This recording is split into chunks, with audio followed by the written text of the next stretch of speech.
Et hello les amis, je vous retrouve pour une nouvelle vidéo sur le football anglais et je vais vous présenter le match qui a lieu ce mardi 24 janvier 2023 à 20h45. C'est le match Southampton contre Newcastle. C'est la demi-finale aller de la Coupe de la Ligue anglaise. Donc ça va être un match super intéressant. De toute façon les matchs de Cup, c'est vraiment des matchs à enjeu. Donc forcément il y a toujours du spectacle. Donc je vais vous donner tout plein d'informations sur les deux équipes. On va voir les classements des deux équipes. On va voir aussi les meilleurs buteurs, meilleurs passeurs, les 10 derniers résultats, voir la forme ainsi, la forme du moment des deux équipes. On va voir aussi les compos possibles, probables avec les tactiques. Bon, ça peut encore changer d'ici le début du match, mais ça nous permettra déjà d'avoir plein d'informations. Alors, tout d'abord, déjà, Southampton, ils sont derniers de première ligue, ils sont 20e, 15 points en 20 matchs, 4 victoires, 3 nuls, 13 défaites, 17 buts pour, 35 contre, moins 18 de goal average. De son côté, Newcastle est troisième. Ils réalisent une très très bonne saison. Ils ont 39 points en 20 matchs, 10 victoires, 9 nuls, seulement une défaite. 33 buts pour, 11 contre, plus 22 de goal average. Ils ont encaissé que 11 buts en 20 matchs, c'est la meilleure défense du championnat.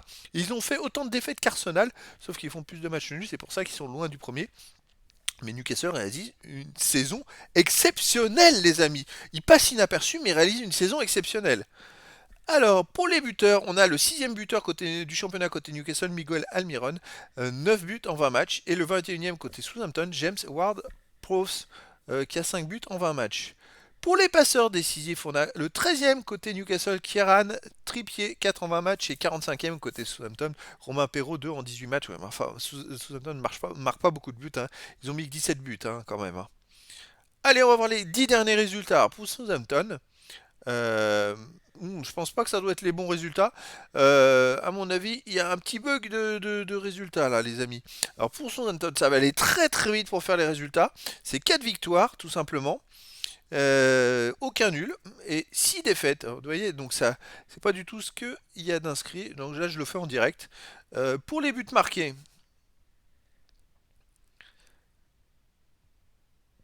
12 buts et encaissés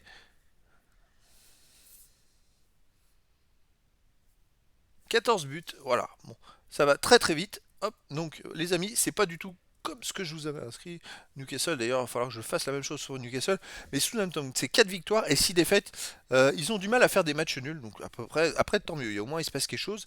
Sur les derniers matchs, depuis, je dirais, la reprise, après la Coupe du Monde, ils ont quand même fait quelques victoires et quelques défaites.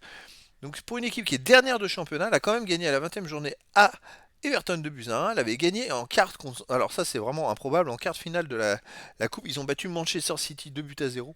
Ça c'est totalement improbable. Ils avaient gagné au troisième tour 2-1 à Crystal Palace.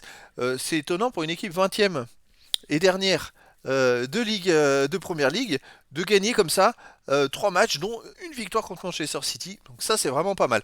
Allez, maintenant, on va aller voir les stats. Alors, donc côté Newcastle, donc eux, ils ont fait 5 victoires dans les 10 derniers matchs. 4 matchs nuls, ça reflète un peu le classement. Seulement une seule défaite. Donc c'est vrai qu'ils sont troisième. Et d'ailleurs, c'est la seule défaite qu'ils ont faite de la saison, les amis. Ah non, en championnat, ils en ont fait une. Là, ils l'ont fait au troisième tour contre Sheffield Wednesday. Ils ont perdu 2-1 à Sheffield Wednesday. Sinon, voilà, ils perdent quasiment jamais. Surtout, vous voyez, ils prennent pas beaucoup de buts, hein. Euh, 9 buts marqués. Bon, par contre, ils n'ont pas marqué beaucoup. Seulement 2 buts encaissés, les amis, lors des 10 derniers matchs. En fait, ils ont encaissé des buts que contre Sheffield.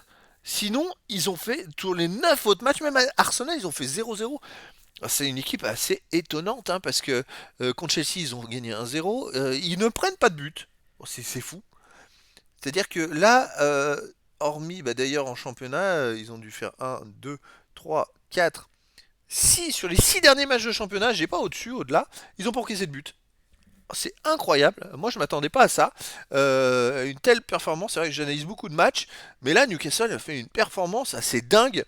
J'ai hâte de voir cette demi-finale, pour voir ce que ça donne. On va aller voir les compos d'équipes probables. Voilà, les compos d'équipes probables pour Southampton. Ça serait du 4-4-2 et gardien McCarthy, défense Valérie, Benarek, Lianco, Perrault, milieu de terrain Armstrong, Bromeux, Ward-Prowse, Redmond, attaquant Broja et Armstrong.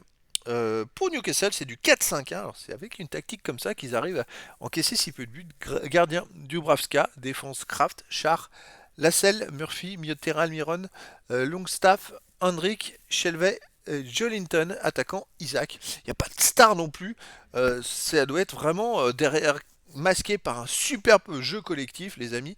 En tout cas, voilà, là, c'est un match très intéressant. Le dernier du championnat d'Angleterre qui a battu pourtant le deuxième, pardon, Manchester City en quart de finale, et qui affronte Newcastle, qui est une équipe assez incroyable, qui a perdu que 2 matchs depuis le début de la saison, un en première ligue et un en coupe.